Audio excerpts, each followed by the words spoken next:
level, but it's a pretty good story as well. Illini going to Oregon. They've beaten 3 ranked teams already. They had lost 32 of their last 34 against ranked teams entering the season, and now they've won 3. It made a huge challenge against the Ducks, who are number 1 for the first time in a dozen years, and have won 35 of their last 36 at home.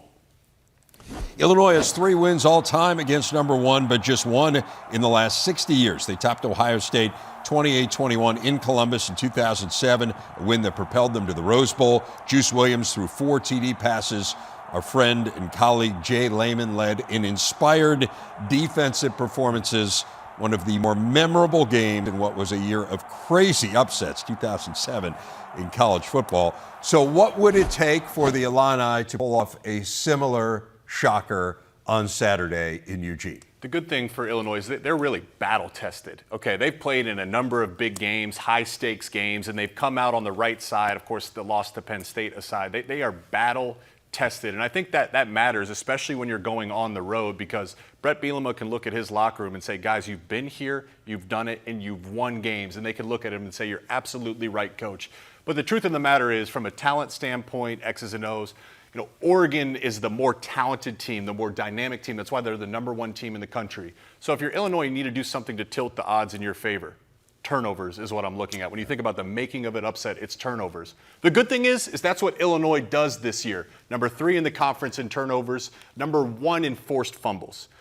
Turnovers are tricky because at some level there is a little bit of luck involved, but you still have to execute when you're given opportunities. Forced fumbles is different.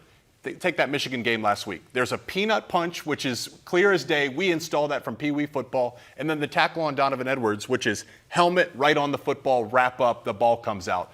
This has become their defensive identity. By a ton of metrics, they're not an elite defense, but they're opportunistic and take the ball away. And we've seen at times Dylan Gabriel be a little bit loose with his decision making, right? Particularly in the red zone. So that is the fork in the road for this game. Can Illinois force some turnovers? I think they want to get pressure on him, but man, that Oregon offensive line, aside of the first few weeks, they have been stout. He didn't even get touched against the Buckeyes. That is an area where Illinois has been pretty good. And as you say, early in the year, it felt like it was an area where Oregon was vulnerable. It has not been the case. I guess I'm worried about the other side from Illinois' point of view.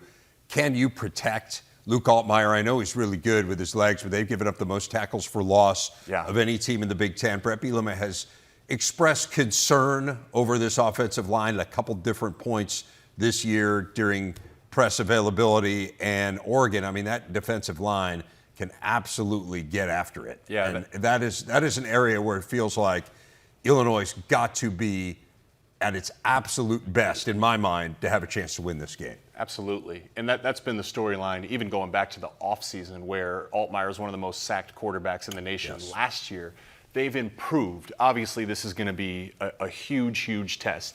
The good thing is, in a matchup I'm excited for, is he's got 2 big-time outside wide receivers in Pat Bryant and Zariah Franklin. I'm excited to see what those guys do because they're talented enough in the way they're built in terms of long, great height, attacking the football. You can throw them one-on-one balls, and they'll come down with it. You can get that ball up and out quick before the Oregon pass rush can get to you.